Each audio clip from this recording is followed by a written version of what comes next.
इस हम लोगों का परसेंटेज टॉपिक जो चल रहा है उसी में हम आगे बढ़ते हैं। और आप लोगों के लिए मैं किस प्रकार से आप लोगों को पढ़ा रहा हूँ, आप लोगों को मालूम होगा कि पहले मैंने फ्रैक्शन जो दिए से उनसे परसेंटेज कैसे चेंज करते हैं और परसेंटेज से फ्रैक्शन में हम कैसे बदलते हैं किसी भी मान को। तो अब उन्हीं का यूज हम देखते हैं। आप सभी लोग ये जानते हैं कि 1/2 मीन्स, बिल्कुल सभी लोगों को क्लियर है 1/2 मीन्स 50%। 1/2 मीन्स होता है 50% और 1/3 मीन्स 33। 1/3% सभी को क्लियर है। 1/4 मीन्स 25%।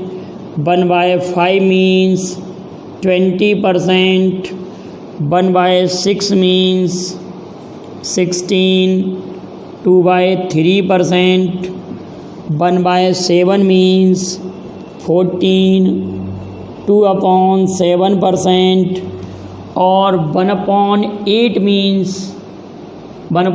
मीन्स आप सभी लोग जानते हैं 12। 1/2% या 12.5 भी लिख सकते हैं, इसको हम 12.5 भी लिख सकते हैं। 1/9 मीन्स 11। 1/9%।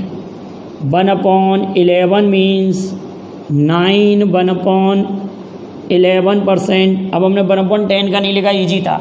अब 1/, 12 की बात करते हैं, माना कि याद नहीं हुआ हमको, यहाँ तक तो सभी को याद है। 1/12 को हम ऐसे कहेंगे कि 1/12 को अगर परसेंटेज में चेंज करेंगे तो ऊपर आ जाएगा 100/12। अब 25/3 8 1/3%। 8 1/3%। अब 1/13 की अगर बात करते हैं, 1/13 1/13 की अगर बात करेंगे तो 13 7 91 7 सही 9/13 13 7 91। ठीक है, यहाँ तक बात क्लियर है। अब अगर 1/19 की बात करें तो 19 5 95 5 सही 5/19। यहाँ तक मुझे लगता है आप लोगों को याद हो गए होंगे ये आंकड़े। अब हम इन पर बेस्ड क्वेश्चन और भी किस प्रकार से कर सकते हैं, यहाँ तक तो मैं जानता हूँ कि आपको याद है। जो सिंपल है उनको मैं हटाता चल रहा हूँ, जैसे कि 1/4 सभी को याद है। 33 1/3 सभी को मालूम है। 1/2 मालूम है। 1/5 है। अब ये जो आंकड़े हैं ये हो सकता है आपको याद ना हो, तो इनको मैं लिखा रहने देता हूँ। अब इन पर क्वेश्चन किस तरह से आएगा, देखिए आप लोग एक बात और समझेंगे। अगर मैंने ये कहा कि 1/6 मीन्स 16 2/3% लिखा हुआ है, ठीक है बेटा। अगर मैं आपसे कहता कि यहाँ पर 5/6 कह देता, यहाँ पर कहता 5/6 कितना है, तो 5/6 की जब बात आएगी तो आप इस 5 का मल्टीप्लाई आप इसमें भी करेंगे और इसमें भी करेंगे, तो 16 पंजे 80 आएगा।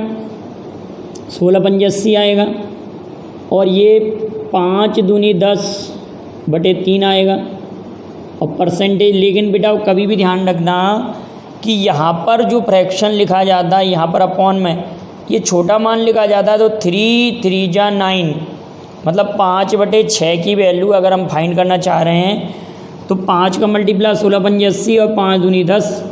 अब लेकिन 3 3 9, तो ये आ जाएगा 83 सही 1/3%। आपके दिमाग में आया कि 5/6 की वैल्यू कितनी आई, 83 सही 1/3%।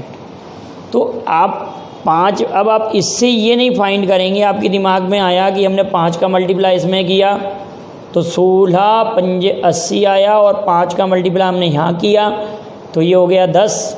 3 3 9, तो 83 सही 1/3%। तो 83 सही 1/3% का मतलब 5/6। अब इस पर क्वेश्चन कैसे आएगा? क्वेश्चन अगर आपके दिमाग में ये है कि 83 सही 1/3% का मतलब 5/6 होता है, और अगर पेपर में ये याद नहीं आया तो फिर अब आपके पास क्या मेथड है, आपके पास यही विधि है कि आप ज़रा इसका मल्टीप्लाई इसमें करेंगे तो देखते हैं ये 5/6 आता है कि नहीं आता। 3 त्रिका 9 और 8 तिया 24, ठीक है, और 1 जुड़ेगा तो ये आ जाएगा 250 और 300 आएगा नीचे। 1 आटा और 1 आटा 5 25 5 30, तो 83 सही 1/3% का मतलब कितना हुआ बेटा? 5/6। तो पेपर में क्वेश्चन कैसे आएगा आप ज़रा इस पर समझें। 83 सही 1/3%, मैंने ये कहा कि 1500 रुपये का, या मैंने कह दिया अभी आपने ये समझा कि 83 सही 1/3% का मतलब कितना था हमारा? 5/6 था। इतना दिमाग में है, इतनी बात क्लियर है। तो क्वेश्चन ये आया कि आप 1200 रुपये का 83 सही 1/3% ज्ञात करें। अगर दिमाग में ये आंकड़ा फिट है कि 1200 रुपये का 83 सही 1/3%, 1/83 सही 1/3% 5/6 है, तो 6 दूनी 12 200 और ये 500 जोड़ेंगे तो कितना हो जाएगा? 200 और इसका गुणा करेंगे तो कितना? 5 दूनी 10, 1000 रुपये। इतना आसान से हमारा सवाल हो जाएगा।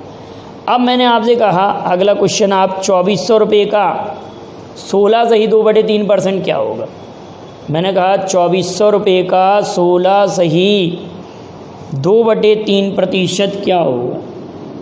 बिल्कुल जीरो लेवल के क्वेश्चन ले रहा हूँ। 2400 रुपये का 16 सही 2/3%। मैं ये मान के चल रहा हूँ कि आपको ये आंकड़े याद हैं। क्या कहा कि 2400 रुपये का 16 सही 2/3% क्या होगा? तो 16 सही 2/3% का मतलब 1/6। आपके दिमाग में है कि 16 सही 2/3% का मतलब 1/6। बार बार पे आप इनको सॉल्व करेंगे, आपको 101% ये आने लगेगा कि आप तुरंत ये बता पाएंगे। तो 2400 रुपये का 16 सही 2/3% का मतलब 1/6, तो 6 चौके 24, ये 400 बार कट गया। हमारे क्वेश्चन का आंसर 400 रुपये आ गया। कोई प्रॉब्लम? अब मैंने अगला क्वेश्चन आप लोगों के लिए कहा कि 2100 रुपये का 14 सही 2100 रुपये का 14 सही 2/7% ज्ञात करूँ। 2100 रुपये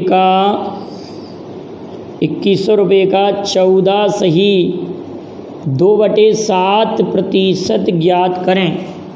तो आप कहेंगे सर 2114 सही 2/7% का मतलब होता है 1/7। 7 के 21 300 आ गया, तो हमारे पास 300 रुपये आंसर आ गया। कोई प्रॉब्लम नहीं होगी। यहाँ तक के आंकड़े बात क्लियर हुई।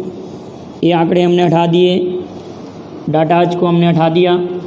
अब इनको भी रब करते हैं। अब बात आती है कि अगर मैंने ये कहा कि आप 3800 रुपये का 3800 का 5 सही 5/19% क्या होगा? क्लियर है? तो आपके दिमाग में तुरंत ये वाली बात है कि 5 सही 5/19% का मतलब 1/19 होता है फ्रैक्शन में। तो 3800 इंटू 1/19, 19 दूनी 38, 200 बार कैंसिल, तो हमारे क्वेश्चन का आंसर आ गया 200। क्लियर है? कोई प्रॉब्लम नहीं है यहाँ तक, ठीक है। अब मैंने आपसे कहा कि 2600 रुपये का 2600 का 7 सही 9/13% क्या होगा? तो 2600 का 7 सही 9/13 का मतलब आप क्या कहेंगे? 7 सही 9/13% का मतलब क्या होता है? 1/13। कुछ अजीब सा लग रहा है ना क्वेश्चन। आप लोग सोचेंगे कि जाने क्या कठिन है, क्या है। कुछ नहीं है। 13 से 3 क्या नंबर 100, 100/13% से 0 कट जाएगा तो 1/13 आपके दिमाग में है। तो 1/13 हो रहा है, ये कैंसिल आउट हुआ। 13 दूनी 26, ये भी 200 रुपये आ गया। अब कभी कभी कंपटीशन में और कॉम्प्लिकेटेड कर देते हैं क्वेश्चन को। वो कैसे कॉम्प्लिकेटेड करते हैं ज़रा देखते हैं हम क्वेश्चन को, ज़रा ध्यान से समझेंगे हम लोग। मैंने कहीं पर ये लिखा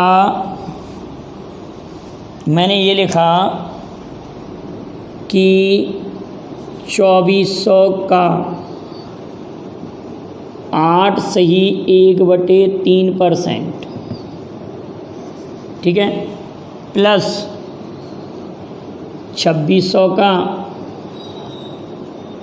7 सही 9/13%, प्लस 1400 का 14 सही 2/7%। इतना लिख दिया। टोटल वैल्यू हमको फाइंड करना है।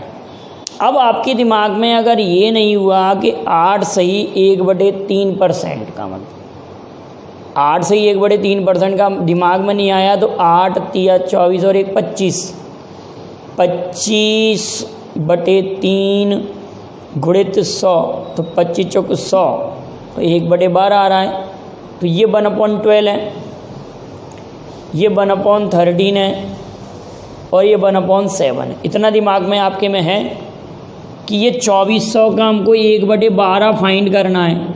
तो पेपर में आप इतना भी नहीं लिखेंगे, ये 101% बात है कि आप 2400 का 1/12 करेंगे। आपके दिमाग में यहाँ पर केवल मैं लिख रहा हूँ आप लोगों के लिए, क्लास में केवल इतना मैं समझा दे रहा हूँ कि आप इसको ऐसे लिख लें। समझने के लिए हम इसको ऐसे लिख सकते हैं, लेकिन पेपर में इसको हम ऐसे नहीं करेंगे। आपके दिमाग में कि 1/12 की वैल्यू है और ये 1/13 की वैल्यू है और ये 1400 इंटू 1/7 होता है। तो आपने कहा कि ये 12 दूनी 24 ये आ रहे हैं 200, 13 दूनी 26 ये भी 200, 7 दूनी 14 ये भी 200। तो टोटल हमारा आंसर कितना आ गया 600।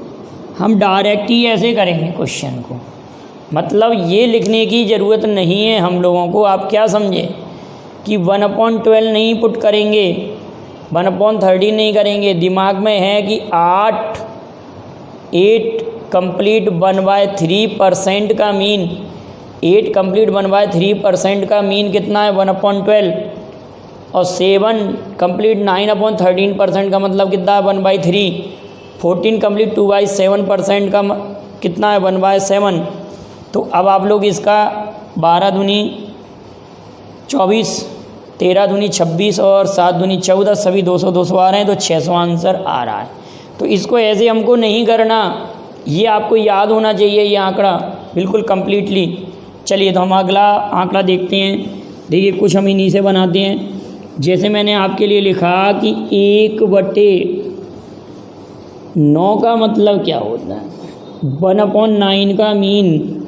आप सभी लोगों को मालूम है कि 1/9 का मीन है हमारे पास 11/9%।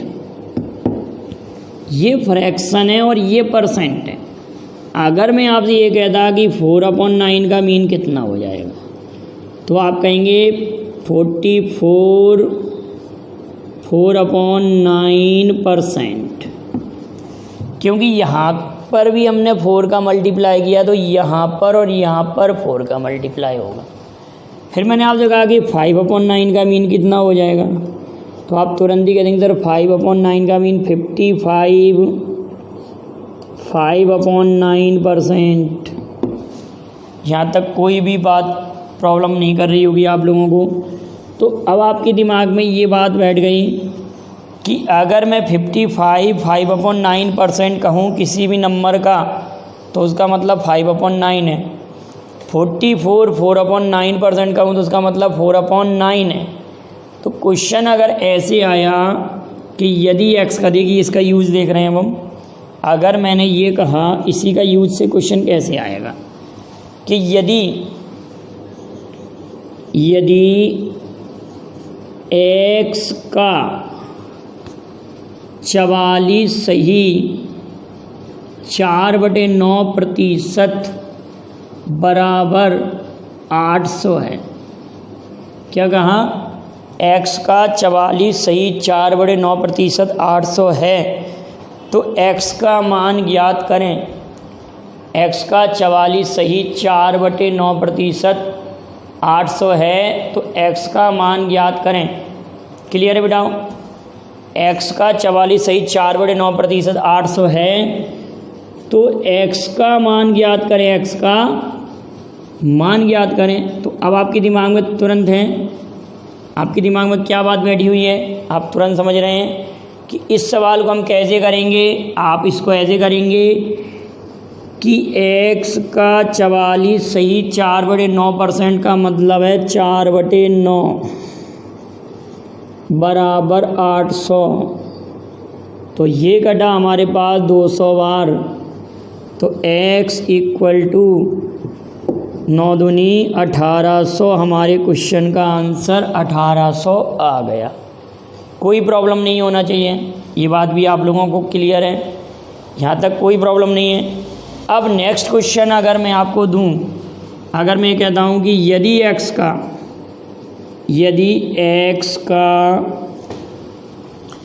55 सही 5/9%, 5/9% 1500 है, तो x का मान क्या होगा। तो आप इसको भी समझ रहे हैं, find the value of x। तो x का 55 सही 5/9% का मतलब है x का 5/9, 5/9। अब 5/9 कितना है 1500, तो ये कितनी बार कटा 300 बार, 9 तिया 2700। हमारे क्वेश्चन का जवाब आ गया। ये बात आ रही है, बात समझ में। अब हम क्वेश्चन को और चेंज करते हैं, अब क्वेश्चन को थोड़ा सा और मॉडिफाइड करके लिखते हैं। मैंने आप लोगों के लिए लिखा कि 1/8 की वैल्यू, 1/8 का मतलब 12 1/2% होता है। 1/8 का मतलब 12 1/2% है। 1/8 अगर हमने कहीं लिखा है कि 1/8 12 1/2%। अब मैंने कहा कि आप 3/8 की वैल्यू बताएं, 3/8। तो आप ये कहेंगे सर हम 3 का मल्टीप्लाई अगर इधर करते हैं तो 12 तिया 36, और ये 3/2 आएगा। इसका इसमें डिवाइड करेंगे तो ये आ जाएगा 37 1/2%। 37 1/2% का मतलब क्या है 3/8। 37 1/2% का मतलब कितना है 3/8। इतनी बात आ रही समझ में। तो अगर मैंने आपसे कहा कि किसी संख्या का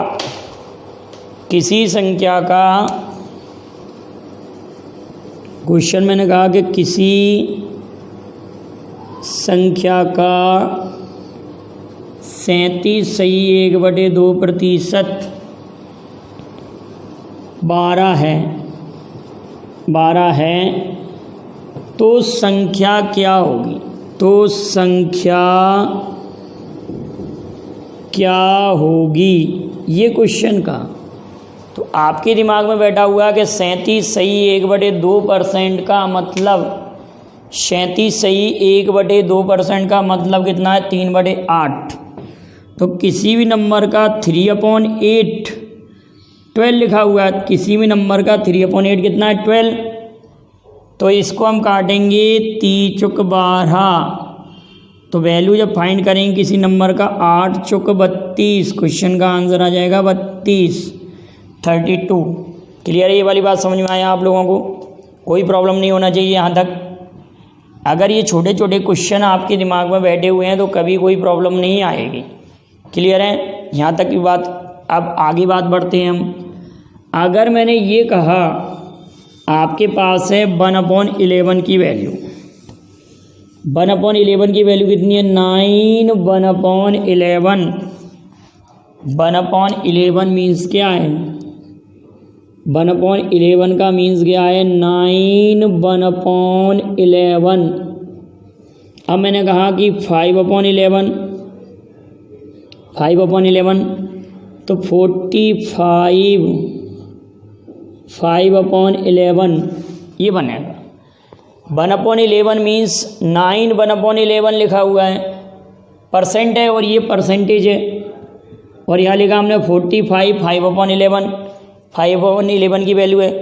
अगर मैंने ये कहा कि यदि किसी संख्या का 45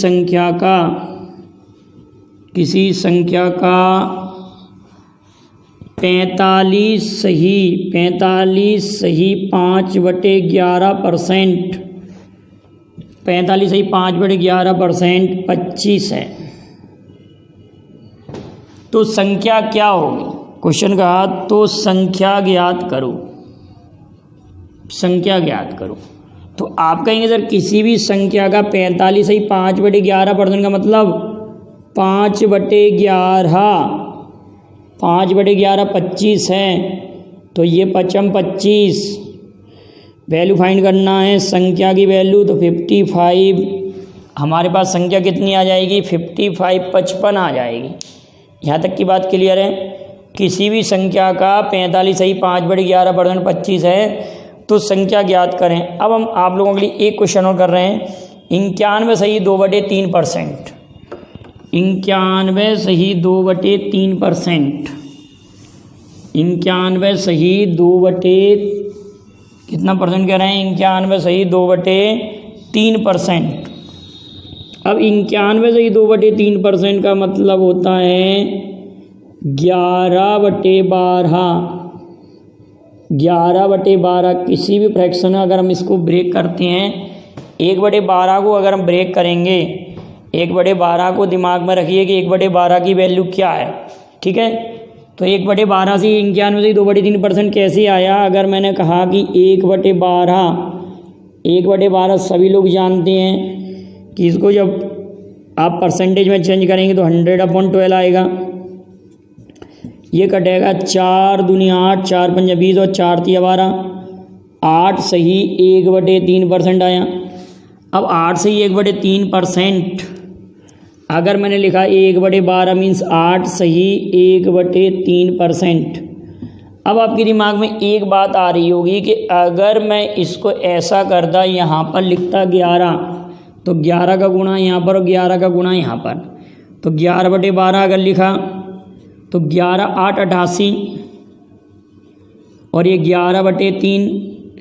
अब 11/3 तो लिख नहीं सकते, 3 3 9, तो 3 3 9 3 इसमें जुड़ेगा, तो ये कितना 3 3 9 3 इसमें जुड़ेगा, तो 91।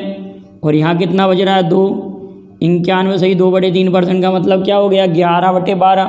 तो क्वेश्चन अगर ऐसे आया कि किसी संख्या का 91 सही 2/3% 121 है, किसी संख्या का 91 सही या x का 91 सही 2/3% अगर 121 है तो संख्या ज्ञात करो। तो x का ये 11/12 121 हुआ, तो ये 11 बार कटा, तो x बराबर 11 गुणित 12 मल्टीप्लाई जब करेंगे तो हमारा 132 आंसर आ जाएगा। तो अभी तो ये हमने बिल्कुल बेसिक क्वेश्चन लिए हैं, आगे इनसे और भी अच्छे लेवल के क्वेश्चन मैं परसेंटेज में लेके आऊँगा। आप लगातार वीडियो को देखते चलिए और एक क्रम से नोट्स बनाते चलिए, ठीक है। तो आप इसको लाइक और शेयर करें। Thank you very much. जय हिंद, जय भारत।